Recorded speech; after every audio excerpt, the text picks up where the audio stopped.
D'où viennent les mangas? Et là, on va me répondre du Japon, bien évidemment, on le sait tous. Mais la réponse n'est pas aussi évidente que ça. En effet, le manga a été créé en 1900. Hold up, on n'est pas à un cours d'histoire là. D'ailleurs, même qui ça intéresse. Passons au vif du sujet.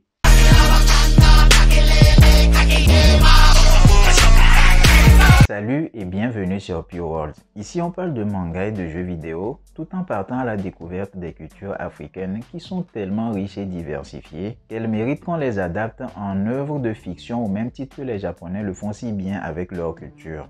Rejoins-nous, abonne-toi et ensemble partons à la découverte de nouvelles choses. Il y a beaucoup de choses à dire concernant l'origine du manga, mais ce qui est surtout part en réalité de ce gars-ci, Osamu Tezuka aka Manga no Kami-sama, c'est-à-dire le dieu du manga. Hey, calmez-vous les puristes et les profs d'histoire. Je sais que le terme manga en lui-même vient de Hokusai, ce célèbre artiste du 19e siècle avec ses fameuses estampes. Oui, je sais. Toutefois, la forme actuelle du manga est plus attribuable à Osamu Tezuka. Alors c'est qui ce fameux Osamu Tezuka? C'est le créateur de nombreuses œuvres telles que par exemple Astro Boy, le roi Léo dont on dit que Disney a copié pour faire le roi lion. C'est notamment lui l'auteur de Dororo qui a été récemment adapté en animé que je vous conseille, c'est vraiment original. Le gars a été publié pour la première fois en fin des années 40 et pendant qu'il passait son cursus de médecine, il travaillait en même temps sur d'autres œuvres pour la petite anecdote. Avant lui, les Japonais ne faisaient pas vraiment de BD. C'était quelque chose qui n'existait pas vraiment, donc c'est lui qui a commencé. Et ça a commencé comment? En fait, le Japon a été fermé pendant longtemps. C'était un pays fermé. Et au moment où il y a eu la réouverture de ce pays à l'extérieur du monde, le Japon a commencé par être inondé par des œuvres venant d'ailleurs, telles que des œuvres américaines. Et c'est notamment là qu'ils ont commencé par découvrir ce que c'est que Hollywood, les Disney notamment, et les Disney ont beaucoup influencé notre cher Osamu Tezuka. Prenons par exemple la forme des yeux. Il s'est beaucoup inspiré de Bambi qu'il a vu pas moins de 80 fois, vous vous imaginez?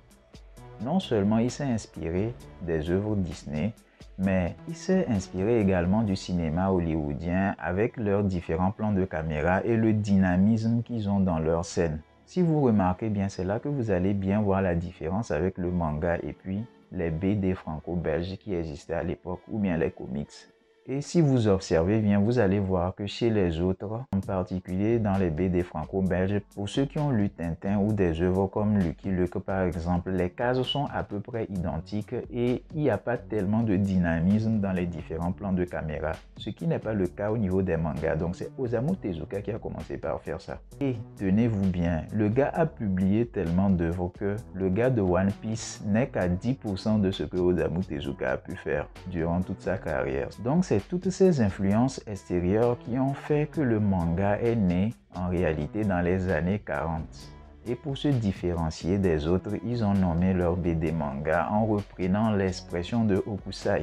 Après, avec le temps, il y a de nouveaux styles qui sont apparus, dont les Nekichu, les Shoujo, ainsi de suite, les Seinen et tout ça.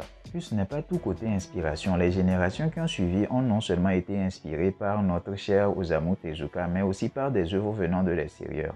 Prenons par exemple Katsuhiro Otomo avec son œuvre mythique Akira. Il a été beaucoup influencé par un certain Moebius, qui est un dessinateur connu. Ce qui me plaît avec Moebius, c'est la façon dont il dessine. Ses traits sont tellement purs et même quand il met les couleurs, ça a une certaine substance, ça a une certaine particularité et son style se reconnaît parmi tant d'autres.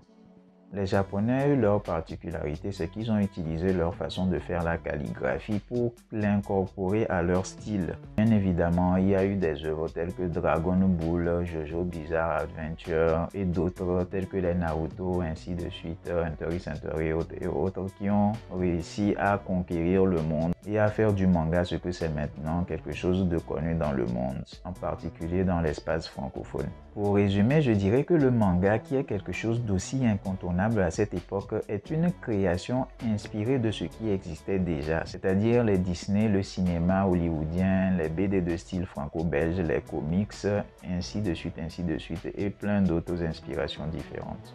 Et quand j'ai compris ça, j'ai su qu'on pouvait faire pareil avec les cultures africaines. On pourrait même créer un nouveau style. Je me demande même quel nom ça porterait.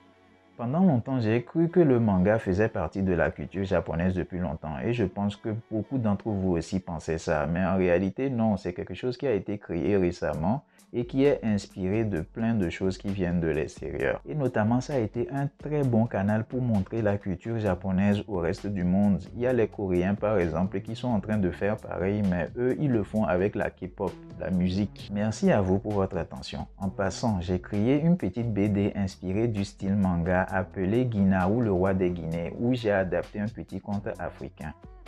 Le lien se trouve dans la description, vous pouvez y accéder gratuitement, donc j'attends juste de vous que vous me fassiez des retours. N'oubliez pas de mettre un like, abonnez-vous et ciao ciao.